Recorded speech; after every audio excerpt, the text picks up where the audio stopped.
Pues hermanos, el Señor resucitó. Y nosotros tenemos que estar regocijados, ¿verdad? Porque el Señor resucitó. Y Él resucitó tal cual como Él lo dijo, tal cual como estaba profetizado.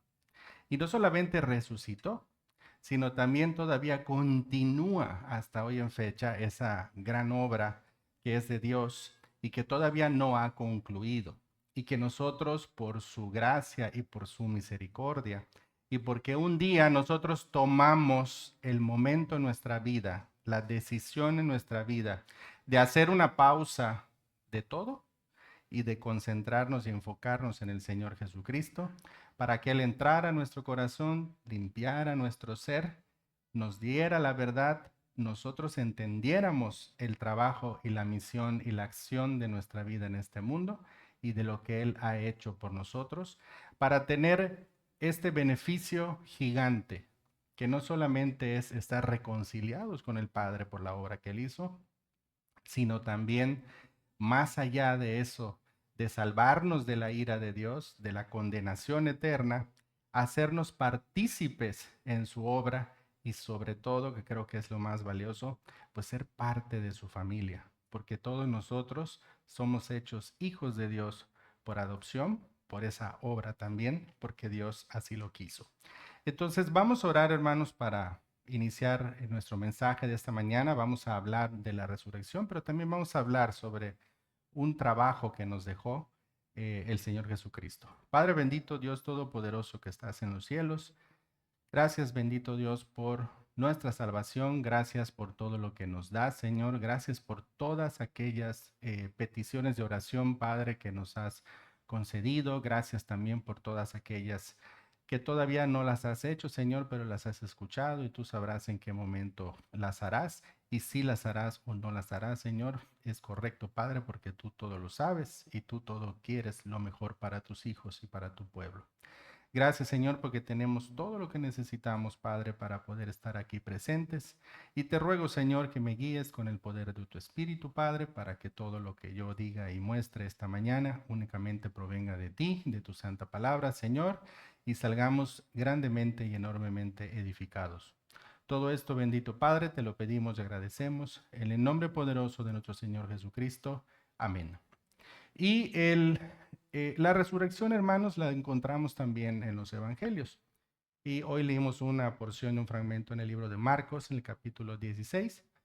Y eh, hemos estado estudiando durante todos estos domingos, ¿verdad? El domingo pasado el pastor habló de la crucifixión, habló de la obra y del ministerio del Señor Jesucristo, de cómo inicia, de la doctrina, de todo lo que estaba sucediendo en el entorno con los judíos, con los romanos, todo lo que estaba siendo viviente de todo lo que había sido profetizado muchos años atrás, ¿verdad?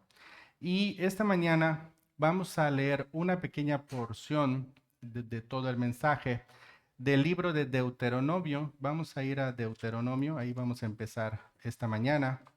Vamos a ir al capítulo 31. Perdón, hermanos. Perdón, al capítulo 30.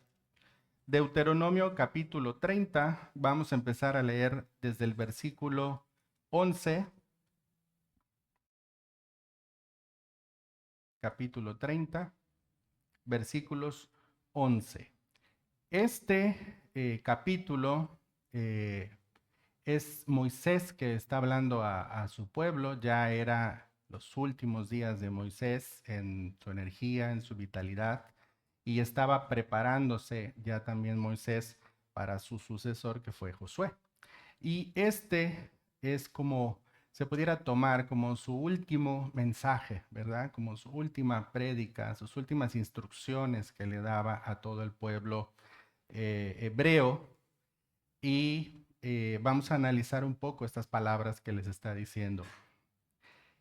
Dice, versículo 11, porque este mandamiento que yo te ordeno hoy no es demasiado difícil para ti, ni está lejos. No está en el cielo para que digas, ¿quién subirá por nosotros al cielo y nos lo traerá y nos los hará oír para que lo cumplamos? Ni está al otro lado del mar para que digas, ¿quién pasará por nosotros al mar para que nos lo traiga y nos lo haga oír, a fin de que lo cumplamos?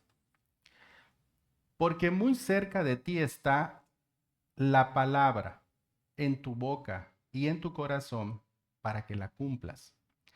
Mira, yo he puesto delante de ti hoy la vida y el bien, la muerte y el mal. Porque yo te mando hoy que ames a Jehová tu Dios, que andes en sus caminos y guardes sus mandamientos, sus estatutos y sus decretos, para que vivas y seas multiplicado. Y Jehová tu Dios te bendiga en la tierra a la cual entras para tomar posesión de ella. Mas si tu corazón se apartare y no oyeres, y te dejares extraviar, y te inclinares a dioses ajenos y les sirvieres, yo os protesto hoy que de cierto pecaréis. No prolongaréis vuestros días sobre la tierra donde vais, pasando el Jordán para entrar en posesión de ella. A los cielos y a la tierra llamo por testigos hoy contra vosotros, que os he puesto delante la vida y la muerte, la bendición y la maldición. Escoge pues la vida, para que vivas tú y tu descendencia, amando a Jehová tu Dios, atendiendo a su voz y siguiéndole a él, porque él es vida para ti y prolongación de tus días, a fin de que habites sobre la tierra que juró Jehová a tus padres, Abraham, Isaac y Jacob, que les había de dar. Aquí Moisés le estaba recordando las promesas de Dios a su pueblo. Les estaba compilando y resumiendo muchos años de enseñanza que Moisés les había transmitido, que a su vez Dios les había transmitido a Moisés, ¿verdad?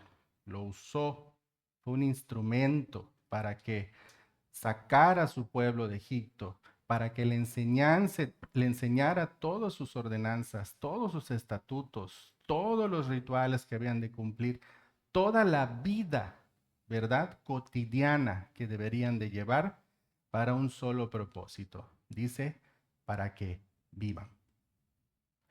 ¿Y qué tenían que hacer? Todo su corazón, puestos en Dios, puestos en Jehová. Y este fue el último mensaje y fue lo último que Moisés le recordó a su pueblo. Y si nosotros comparamos este mensaje, hermanos, con el ministerio del Señor Jesucristo encarnado, ¿verdad?, como Dios, y no tenemos que olvidarnos que el Señor Jesucristo también es 100% hombre, era la misma palabra que el Señor decía. Arrepiéntanse, vuelvan al Padre. Arrepiéntanse, vuelvan al Padre. Arrepiéntanse, vuelvan al Padre. Esto, hermanos, es el mensaje y la obra de Dios. Es la voluntad de Dios. Es lo que Dios quiere para toda su creación. Gracias a Dios, nosotros hemos inclinado nuestro oído y hemos atendido y nos hemos arrepentido y hemos confesado al Señor Jesucristo no solamente como nuestro Salvador, sino también como nuestro Señor. Y todos los días estamos poniendo en práctica vivir en agrado para Dios por medio de todas las enseñanzas del Señor Jesucristo. No somos perfectos, hermanos, y no lo vamos a hacer nunca, porque estamos atrapados en esta carne. Pero tenemos que tener, ¿qué dice la Biblia? Un corazón dispuesto a hacerlo. Vamos a fallar mucho, pero tenemos que tener un corazón dispuesto para hacerlo. Ahora sí, vamos a entrar de lleno y al tema a la resurrección. Vamos a ver qué más pasó ese día, porque pasaron muchísimas cosas, pero no las tenemos todas documentadas. Pero pasaron muchísimas cosas. Entonces, vamos a ir al libro de Juan, por favor. Vamos a Juan capítulo 20.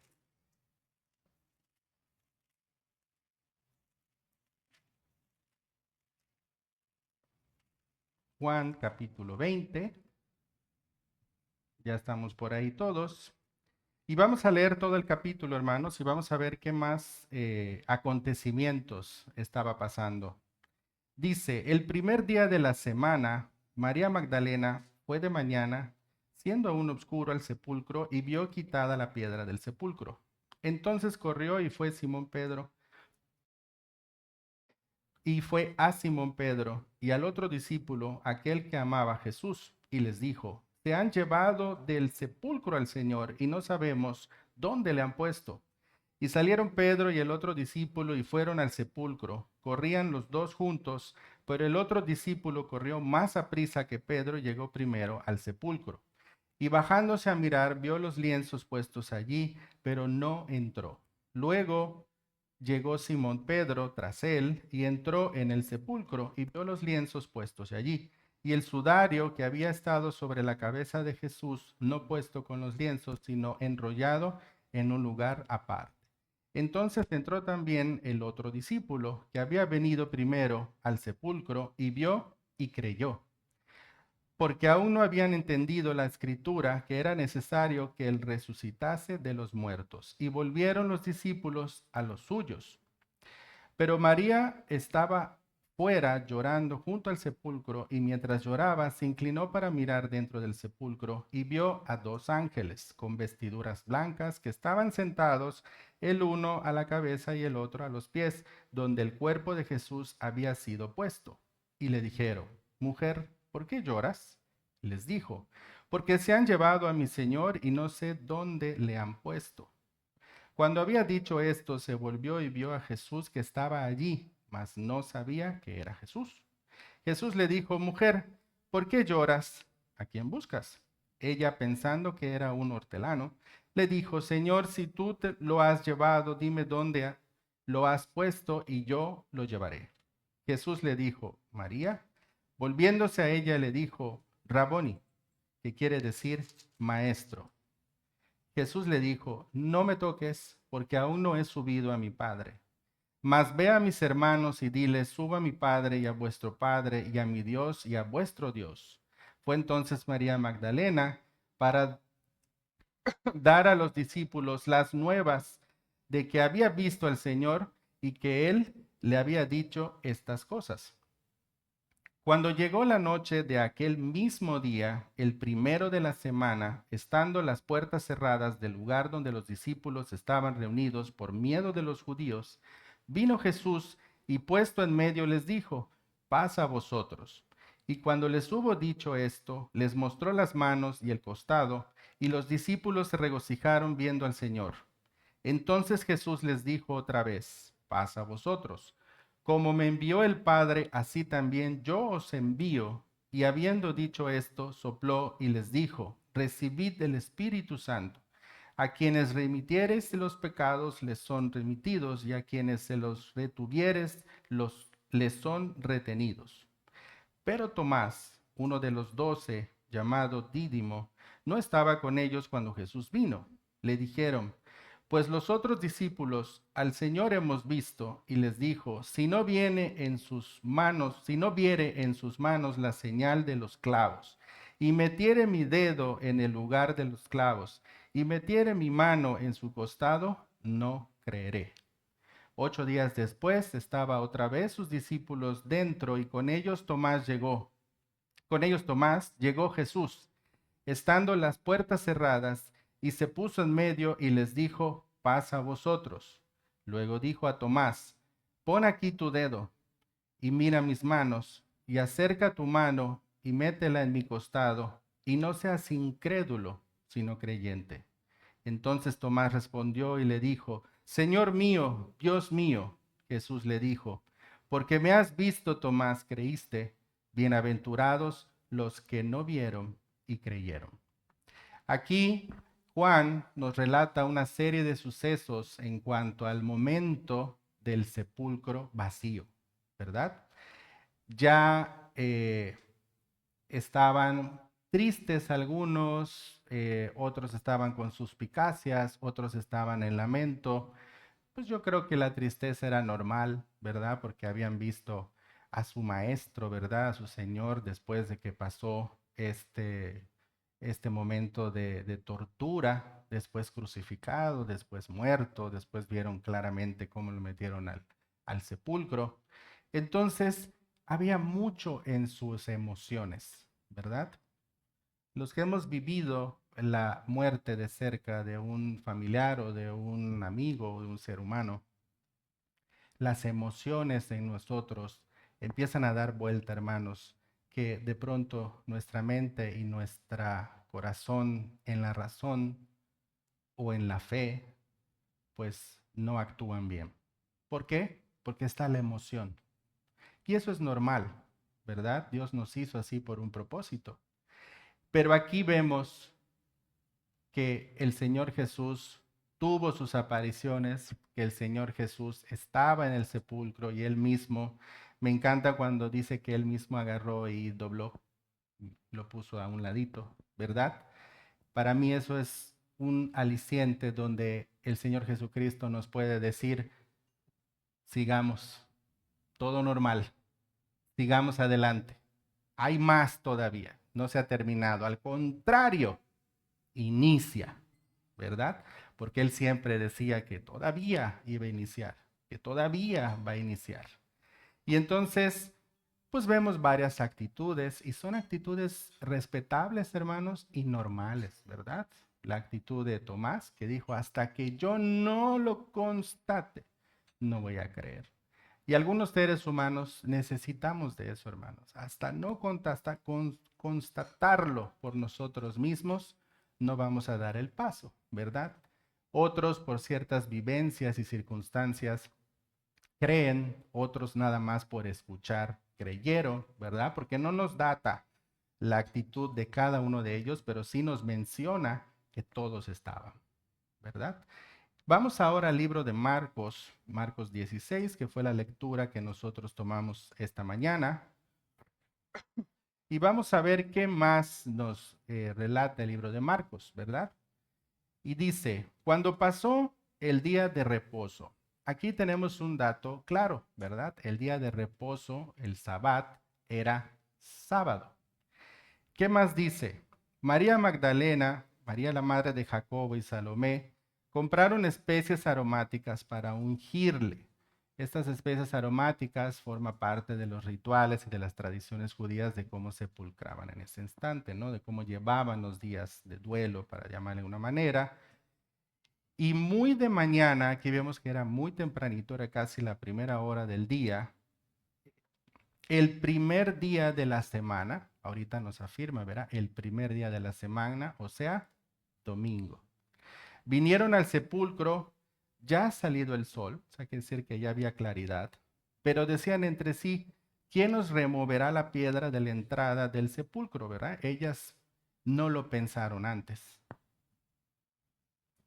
No nos dice que ellas pensaron, pero ¿será que podamos entrar? Pero ¿quién va a mover la piedra? No. Ellas ya iban con este impulso de ungir al Señor. Podemos ver aquí emoción, ¿verdad? Y cuando llegaron allá, dijeron, pero ¿quién nos va a mover esta piedra? ¿Verdad? Y dice, pero cuando miraron, vieron que la piedra es, ¿qué pasa? Removida la piedra, ¿verdad? Y que era muy grande, muy grande. Y cuando entraron al sepulcro, vieron a un joven sentado al lado derecho. En Juan ya leímos quién era este joven, ¿verdad?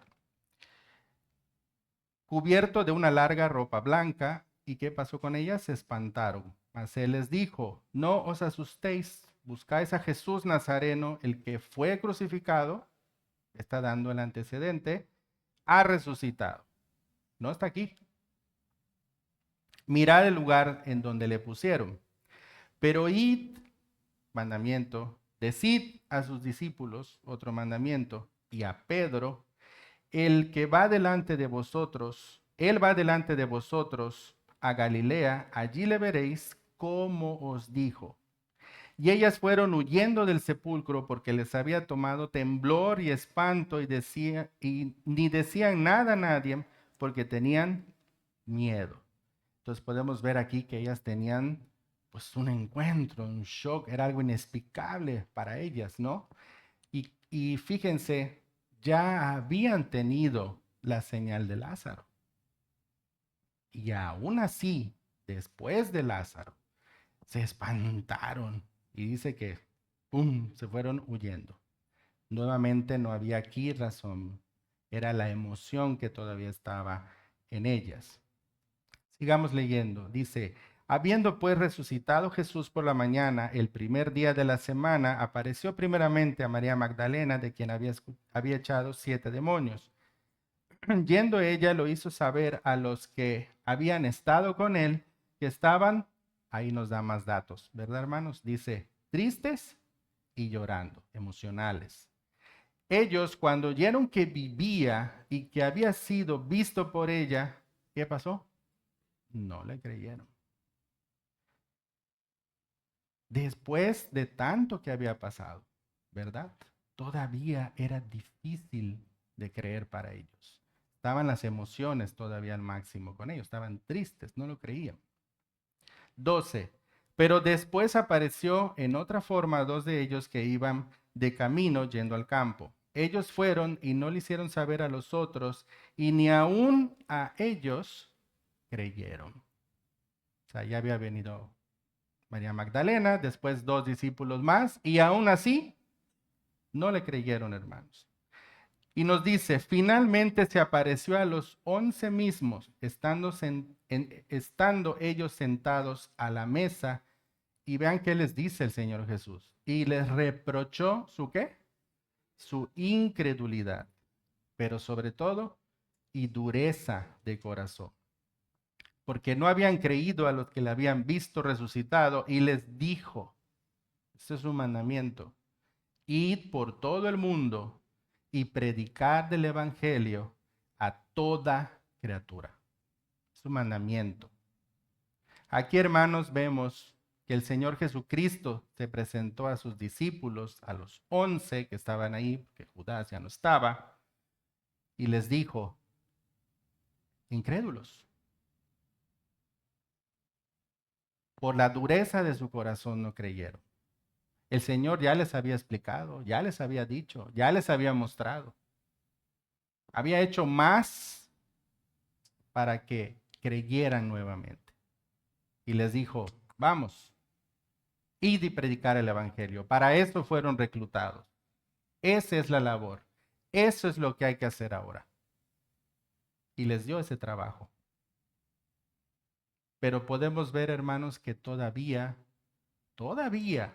después de todo lo que pasó, los discípulos, los apóstoles, les costaba trabajo creer. Aún viéndolo, aún después de Tomás confirmar, les costaba trabajo creer. Vamos ahora al libro de Mateo. Vamos a Mateo 28. Está más para atrás de sus Biblias, hermanos. Mateo capítulo 28.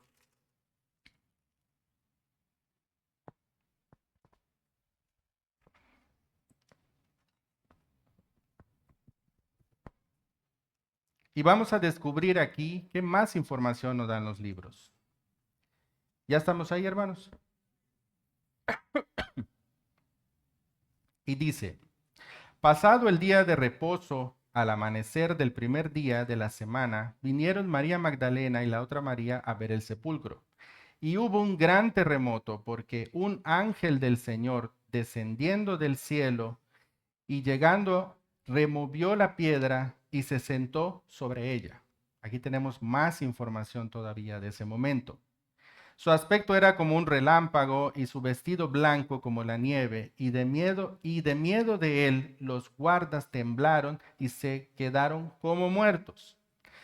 Mas el ángel respondiendo dijo a las mujeres, no temáis vosotras, porque yo sé que buscáis a Jesús, el que fue crucificado. No está aquí, pues ha resucitado como dijo. Venid, ved el lugar donde fue puesto el Señor. E id pronto y decid a sus discípulos que ha resucitado de los muertos, y he aquí va delante de vosotros a Galilea, allí le veréis. He aquí os lo he dicho. Entonces ellas, saliendo del sepulcro, con temor y gran gozo, fueron corriendo a dar las nuevas a sus discípulos, y mientras iban a dar las nuevas a los discípulos, he aquí Jesús les salió al encuentro diciendo, salve. Y ellas acercándose, abrazaron sus pies y le adoraron. Entonces Jesús le dijo, no temáis, id, dad las nuevas a mis hermanos, para que vayan a Galilea, allí me verán, y allí me verán. Mientras ellas iban, he aquí uno de los guardias fueron a la ciudad y dieron avisos a los principales sacerdotes de todas las cosas que habían acontecido. Y reunidos con los ancianos y habido consejo, dieron mucho dinero a los soldados, diciendo: decid vosotros, sus discípulos vinieron de noche y lo hurtaron, estando nosotros dormidos. Y si esto lo oyere el gobernador, nosotros le persuadiremos y os pondremos a salvo. Y ellos, tomando el dinero, hicieron como se les había instruido. Este dicho se ha divulgado entre los judíos hasta el día de hoy.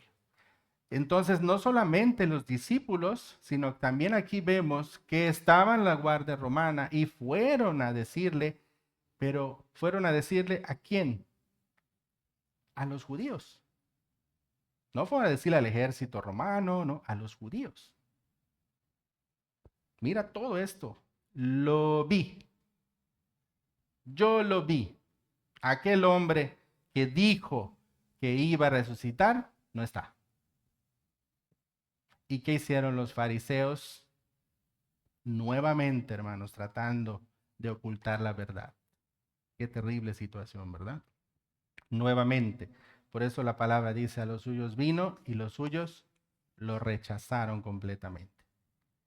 Sigamos leyendo, 16. Pero los 11 discípulos se fueron a Galilea, al monte donde Jesús les había ordenado, y cuando le vieron, le adoraron, pero algunos todavía, ¿qué? Dudaban. Y Jesús se acercó y les habló diciendo: toda potestad me es dada en el cielo y en la tierra. Por tanto, id y haced discípulos a todas las naciones, bautizándolos en el nombre del Padre y del Hijo y del Espíritu Santo, enseñándoles que guarden todas las cosas que os he mandado.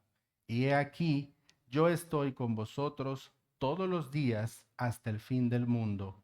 Amén. El Señor Jesús resucitó, hermanos, pero no ha terminado ahí. Hay una gran comisión para la iglesia.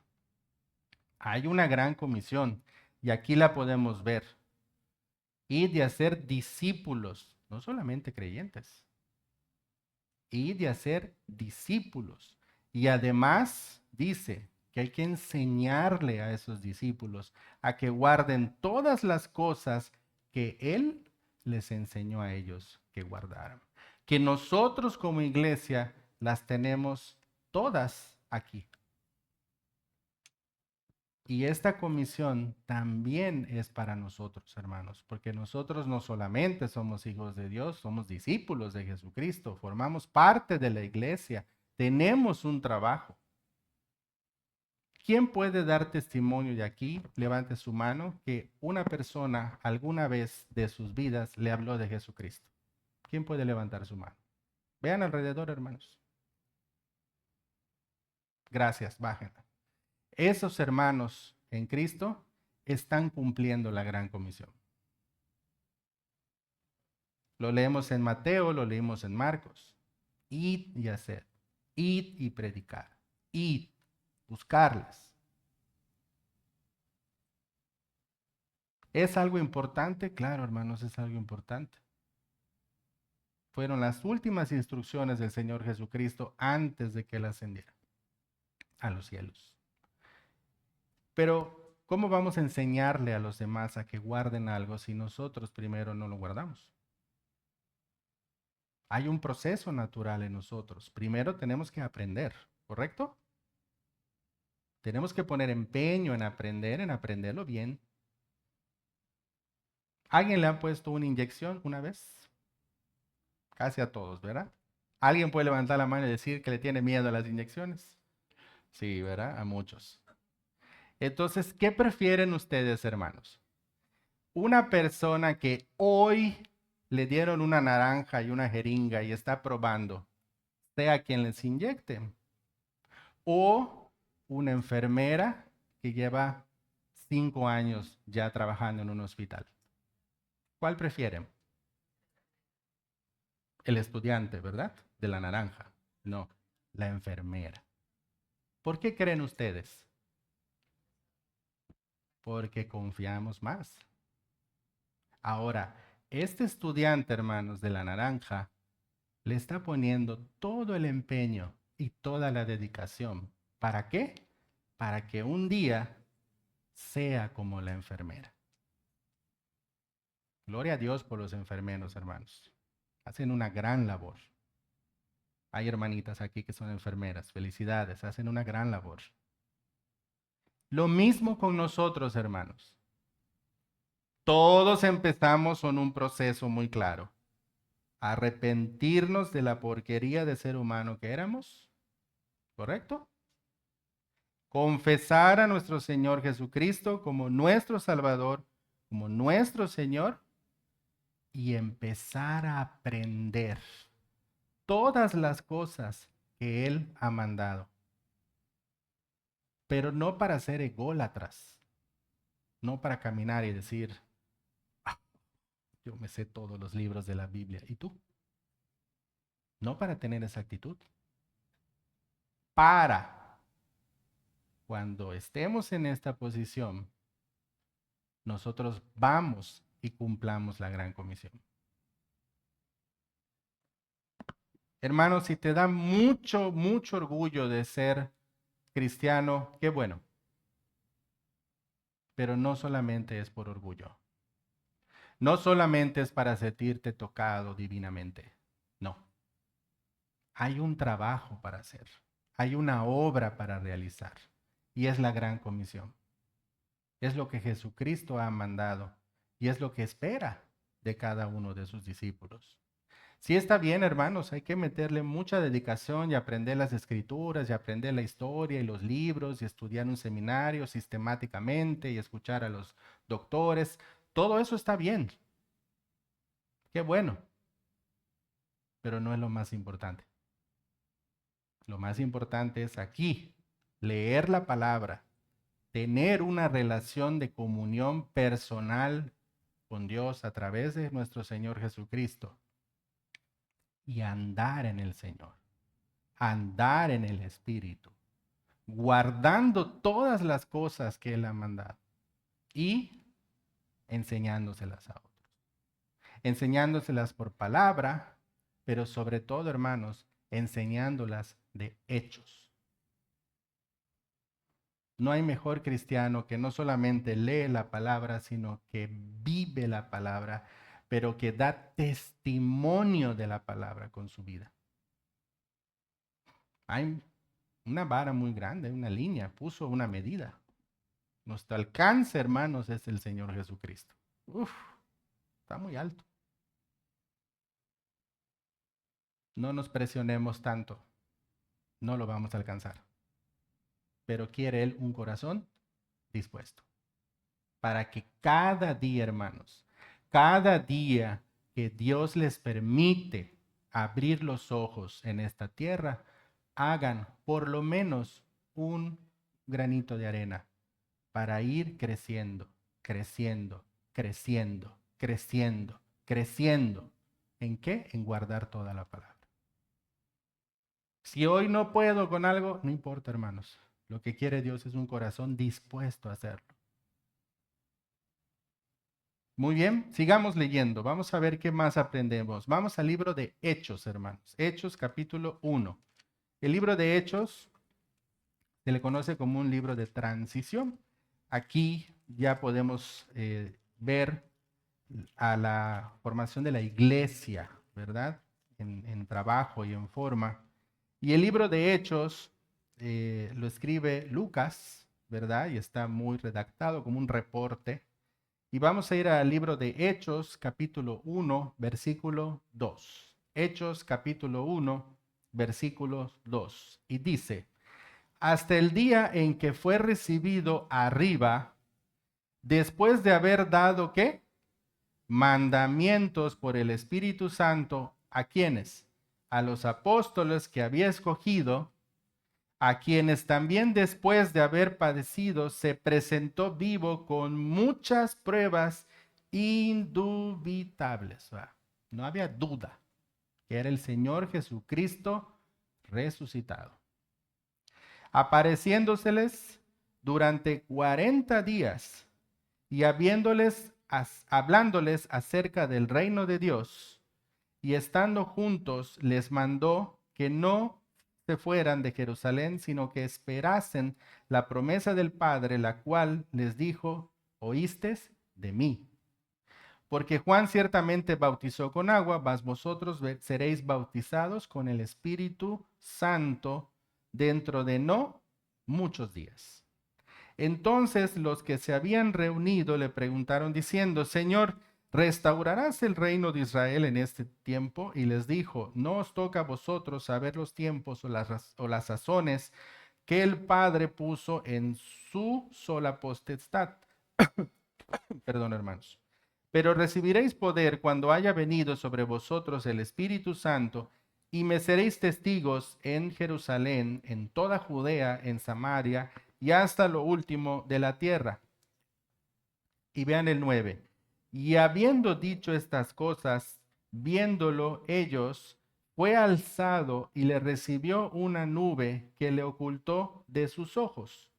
Y estando ellos con los ojos puestos en el cielo, entre tanto que él se iba, he aquí se pusieron junto a ellos dos varones con vestiduras blancas, los cuales también les dijeron: varones Galileos, ¿por qué estáis mirando al cielo? Este mismo Jesús que ha sido tomado de vosotros al cielo, así vendrá como le habéis visto ir al cielo. Más información, hermanos. El Señor Jesús no solamente resucitó, Él ha dicho que Él, ¿qué?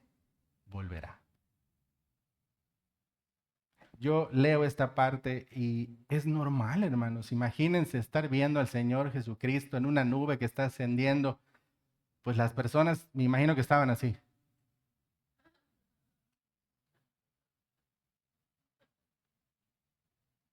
Hasta que esos varones de vestiduras blancas, ángeles, ¿verdad?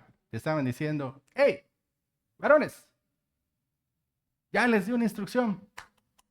Vámonos, moviditos. Así como estás viendo que se fue, así verás que vendrá. Hermanos, ¿se cumplen las profecías de Dios? Se cumplen. ¿Se cumplen las promesas de Dios? Se cumplen.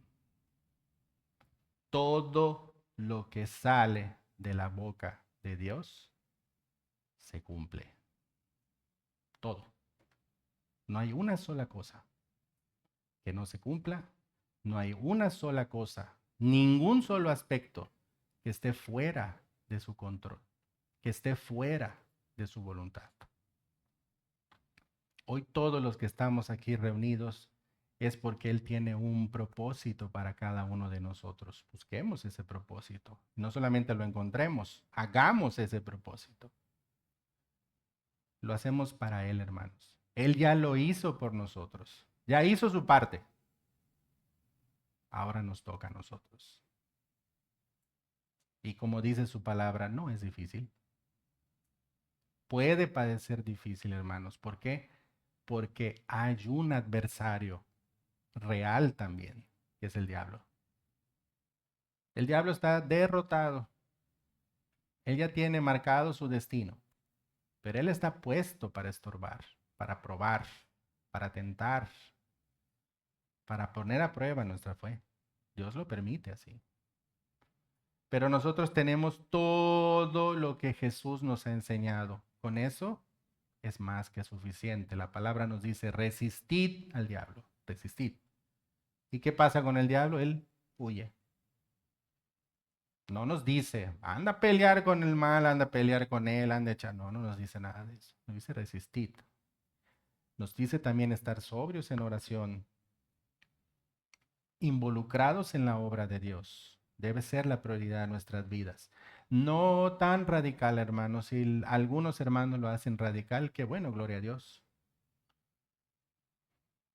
Pero tiene que ser habitual en nosotros.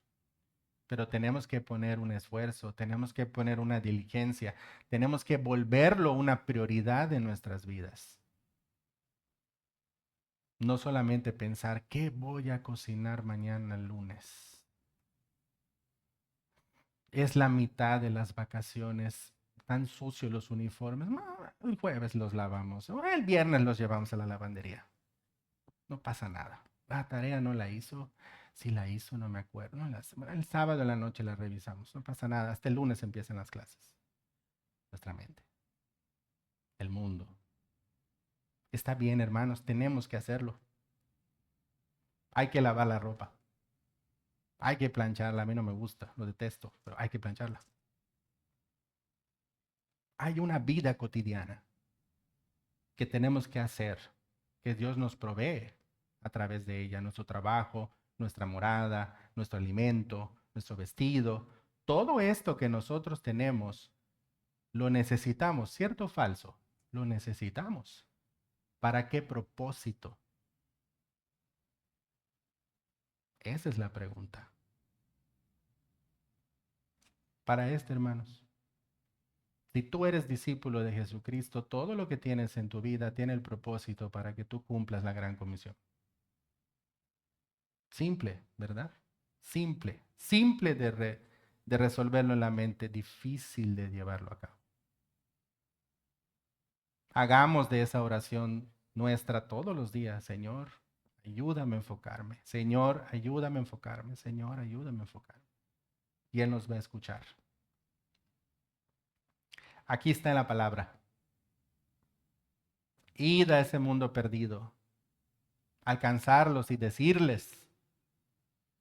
Probablemente, hermanos, va a costar un poco de objeción del mundo. Probablemente el hecho de tener un estándar de vida como Jesucristo nos pida, nos va a volver el frijolito negro o el arrocito negro en el arroz blanco, porque el mundo está invertido, ¿verdad? A lo que es malo le llaman bueno y a lo que es bueno le llaman malo, ¿verdad? Y es difícil, hermanos, es difícil hacerlo. Vamos al libro de Timoteo, capítulo 3. Ya vamos a acabar, hermanos. Es difícil hacerlo, hermanos. Timoteo, capítulo 3, versículo 1, ¿verdad? Timoteo, persona que entrenó Pablo, para ponerlo en síntesis, y esta es una carta de instrucciones de Pablo a Timoteo, ¿verdad? Para que él llevara y iniciara su ministerio. Y vamos a ver qué es lo que dice en Timoteo, capítulo 3, del 1 al 5 vamos a leer. Y nos habla un poco del carácter de los hombres en los postreros días, ¿verdad? Aquí vamos a ver cómo es el ser humano hoy en día a quien tenemos que hablarle del Evangelio. Y dice, también debes saber esto, le dice Pablo, que en los postreros días vendrán tiempos, ¿qué dice, hermanos? Peligrosos, porque habrá hombres amadores de sí mismos, ávaros, vanagloriosos, soberbios, blasfemos, desobedientes a los padres. ¿Qué más dice, hermanos? Ingratos, impíos, sin afecto natural, implacables, calumniadores, intemperantes, crueles, aborrecedores de lo bueno, traidores, impetuosos, infatuados, amadores de los deleites más que de Dios. ¿Habrá hoy en día gente así, hermanos? Uf, muchísimo. Pero en el 5, ¿qué dice? Que tendrán apariencia de piedad, pero negarán la eficacia de ellas. A estos evita. ¿Verdad? Hay gente hoy en día así, tristemente. Pero es el tipo de persona, hermano, que nosotros, la iglesia, tenemos que ir a darles las buenas nuevas. Tenemos que ir con ellos a hablarles de Jesucristo. porque también por ellos murió Jesucristo y resucitó también. Entonces, es difícil, hermanos, muchas veces ver y evaluar una persona o vivir un estándar cristiano en un mundo donde existe este tipo de personas, con este tipo de carácter, con este tipo de temperamentos. Y está yendo a todos los lugares. No me van a creer, lo pueden investigar, hermanos, pero en las escuelas secundarias, en primarias, niños de sexto grado, y digo niños porque para mí todavía son niños, y en primero de secundaria también son niños, hermanos, grabándose para subirlo a redes sociales, haciendo obscenidades, inmoralidades, copiando un estilo de vida de influenciadores, niños de 12 años, 13 años. Imagínense qué tipo de mundo se va a convertir en 10 años más cuando estas personas estén grandes. Es difícil, hermanos, pero tenemos un trabajo para hacer. Dios nos los ha puesto aquí.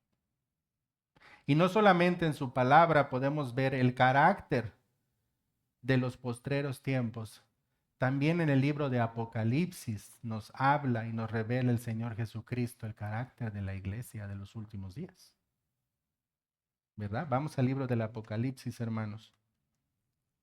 Apocalipsis. Perdónenme. Perdónenme. Que ando con la garganta desde ayer. A ver si estaban despiertos y no les dormí. Apocalipsis 3, hermanos. Capítulo 3, versículos 14. Apocalipsis 3, versículos 14. Este es un mensaje de la iglesia de Laodicea que nos habla de aquel carácter, ¿verdad? Que es una profecía del Señor Jesucristo, de aquel carácter, de aquel temperamento que iba a tener la iglesia. Y dice, y escribe el ángel de la iglesia en Laodicea, he aquí el amén, el testigo fiel y verdadero, el principio de la creación de Dios, dice esto. O sea, ¿quién lo está diciendo? Jesucristo. Yo conozco tus obras, que ni eres frío ni caliente. Ojalá fueses frío o caliente. Pero cuanto eres tibio y no frío ni caliente, te vomitaré de mi boca. Porque tú dices, yo soy rico y me he enriquecido y de ninguna cosa tengo necesidad, y no sabes que tú eres un desventurado, miserable, pobre, ciego y desnudo. Por tanto, yo te aconsejo que de mí compres oro refinado en fuego, para que seas rico, y vestiduras blancas para vestirte, y que no se descubra la vergüenza de tu desnudez. Y unge tus ojos con colirio para que veas. Yo reprendo y castigo a todos los que amo. Sé pues celoso y arrepiéntete. He aquí, yo estoy a la puerta y llamo. Si alguno oye mi voz y abre la puerta, estaré a él y cenaré con él y él conmigo. Al que venciere, le daré que se siente conmigo en mi trono, así como yo he vencido y me he sentado con mi Padre en su trono. El que tenga oído, oiga lo que el Espíritu, con E grande, Espíritu Santo, dice a las iglesias. Y aquí, hermanos, está revelando el Señor Jesucristo el comportamiento de la iglesia en los tiempos postreros, que no es ni tibio ni caliente. Y desafortunadamente, hermanos, hoy en día conocemos muchas iglesias que lo único que tienen un interés es en crecer en números y en crecer en dinero, que hacen un show, que hacen un espectáculo de la palabra de Dios, de Jesucristo, para generar dinero. Nada más. No está hablando aquí que es malo que tú tengas dinero o riquezas. No tiene nada que ver. Si Dios te ha prosperado, gloria a Dios. No tiene nada que ver con eso.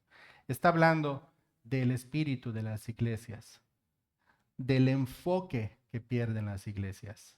Y hoy por hoy podemos ver muchas iglesias que han perdido su enfoque. Yo puedo dar testimonio de muchas iglesias aquí en Mérida que llevaban muchos años, que hoy en día sus pastores tienen un enfoque completamente distinto. Iglesias de muchos años, que ni siquiera yo me congregué en ellas. Personas que conozco ya mayores que yo, que se congregaron hace muchos años. Las iglesias estaban en el centro de la ciudad de Mérida, hermanos, antes. Todo sucedía en el centro de Mérida, no teníamos estos alrededores. Imagínense, son iglesias de muchos años y hoy en día muchas de ellas están desaparecidas, cerradas, porque su pastor perdió el enfoque, porque la iglesia perdió el enfoque. Otras iglesias, hermanos, están montando escuelas, están montando negocios, están montando lugares de congresos, de liderazgo, de coach life, o sea, de asesores de vida, y están creciendo. Pero cuando tú vas con todo tu corazón para ver qué hermoso eso que están haciendo, maravilloso, y ves el mensaje que están dando, está completamente fuera de la palabra de Dios.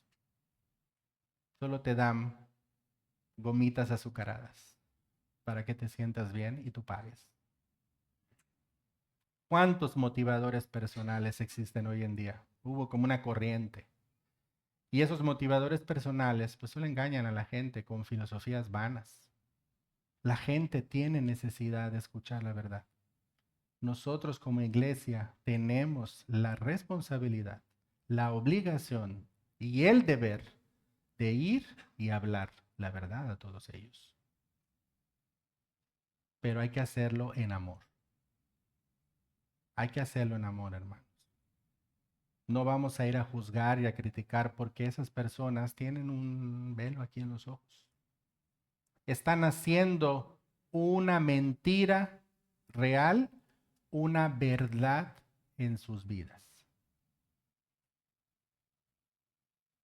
Así de difícil está la cosa. Entonces, hermanos, vamos a trabajar primero en nuestras vidas. Vamos a mejorar nuestra calidad. Cada uno sabe qué le hace falta. Cada uno sabe en dónde está fallando. Nadie se los tiene que decir. No es el trabajo de un pastor decirte, tú estás mal. No, no. Cada quien sabe dónde está su corazón. Y Dios. Volvamos, hermanos, a esa intimidad con Dios. Recordemos por la cual Él ya resucitó. Él está haciendo su trabajo y su obra sigue. ¿Dónde estás tú? ¿Te quedaste todavía en el sepulcro dudando? ¿Todavía tienes miedo de vivir una vida en Cristo? ¿O estás a la par con el Señor en los tiempos? Ese es el desafío de hoy, hermanos. ¿Dónde estamos? Y donde estés, bien. Se inicia mañana si quieres. Desde hoy si quieres. Al salir si quieres. O se inicia, como decía una persona, se inicia cuando se comienza. Cada quien. Resucitó, hermanos. Gloria a Dios. Ya lo sabemos. Por eso estamos acá. Ahora, ¿qué vamos a hacer con eso? El Señor Jesús ya nos dijo qué hacer. Amén, hermanos. Muy bien. Pues es todo lo que tenía para nosotros esta mañana. Quizás es un poco fuerte, hermanos, pero es algo que Dios puso en mi corazón, en mi vida personal. ¿Qué estás haciendo? ¿Hacia dónde te estás dirigiendo? ¿En qué te estás ocupando? Y esto mismo puso, dilo. Dilo porque es tu trabajo. El que tiene oídos para oír, oiga. ¿Verdad? Vamos a orar, hermanos. ¿Te gustaría saber si tienes un lugar seguro en los cielos? Yo quiero decirte que en la Biblia Dios nos dice que Él quiere que sepamos cómo tener un lugar seguro en el cielo cuando morimos.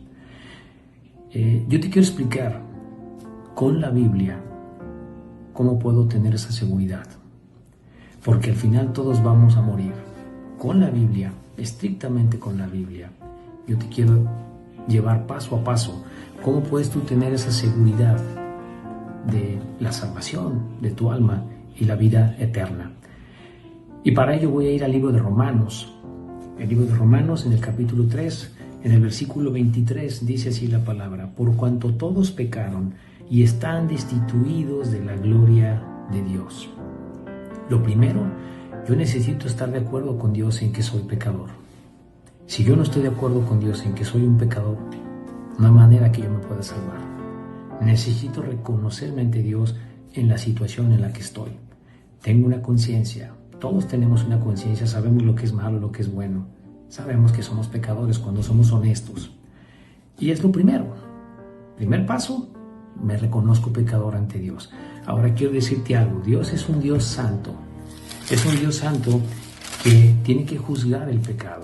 Él nos ama, pero tiene que juzgar el pecado. No lo puede dejar así.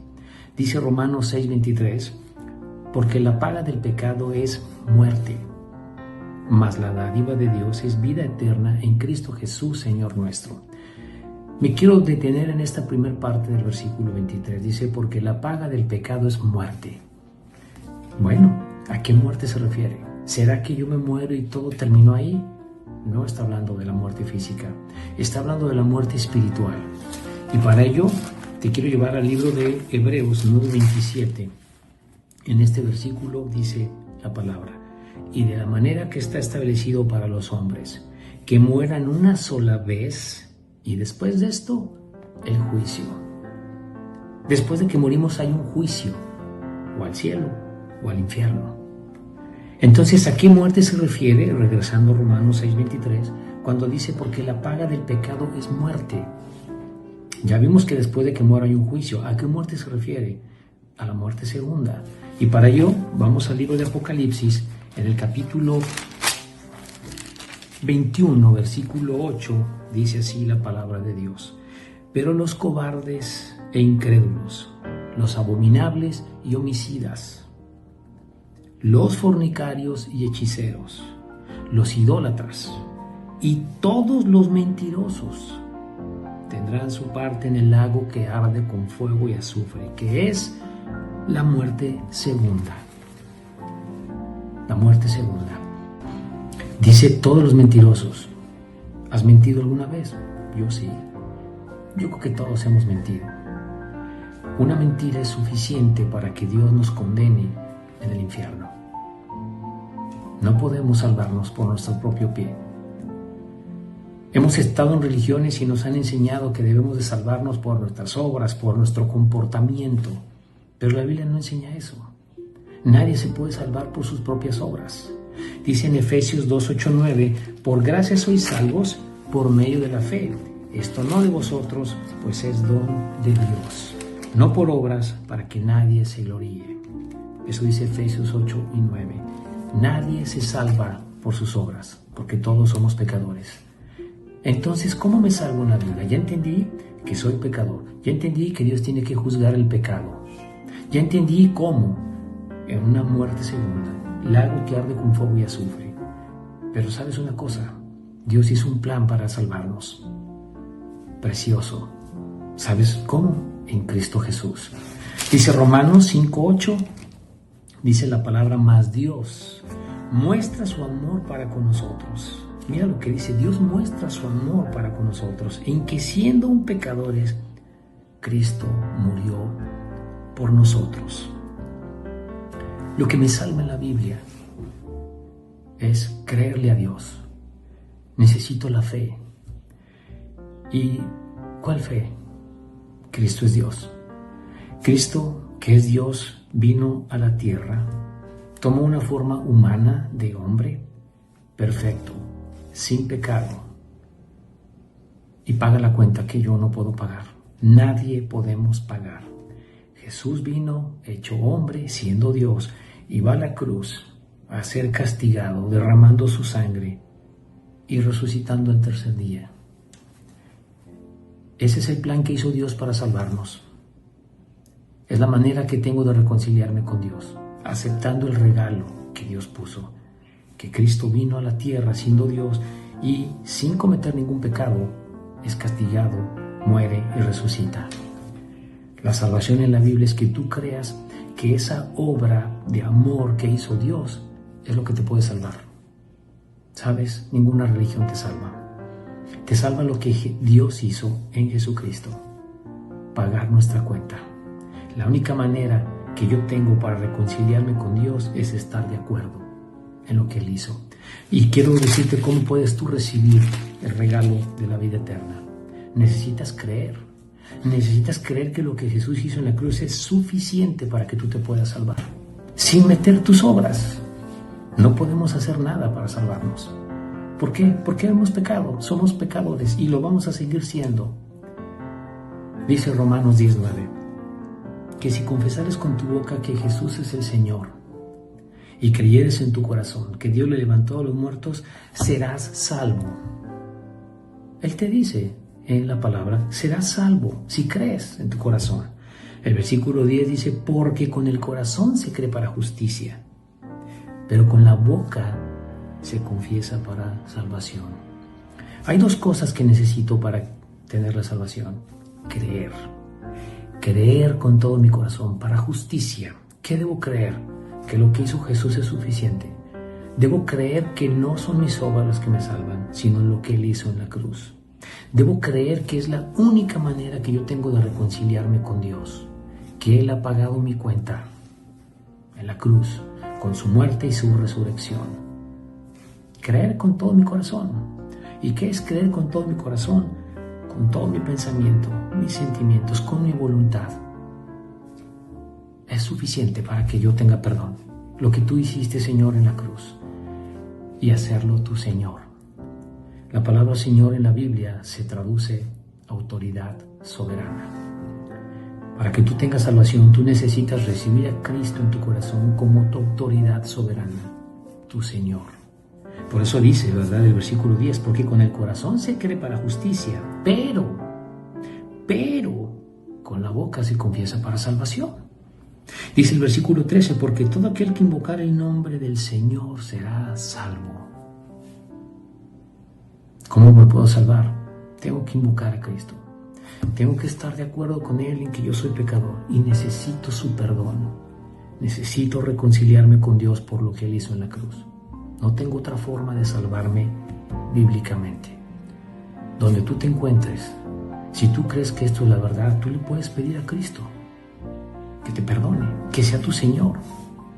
En una oración sencilla, donde tú te encuentres, manejando, te puedes parar a un lado, en tu casa, al lado, en tu cama, en una silla. Tienes que invocarle a Cristo. Yo te puedo guiar en una oración si tú crees esto. Puedes orar así. Jesús, te pido que me perdones.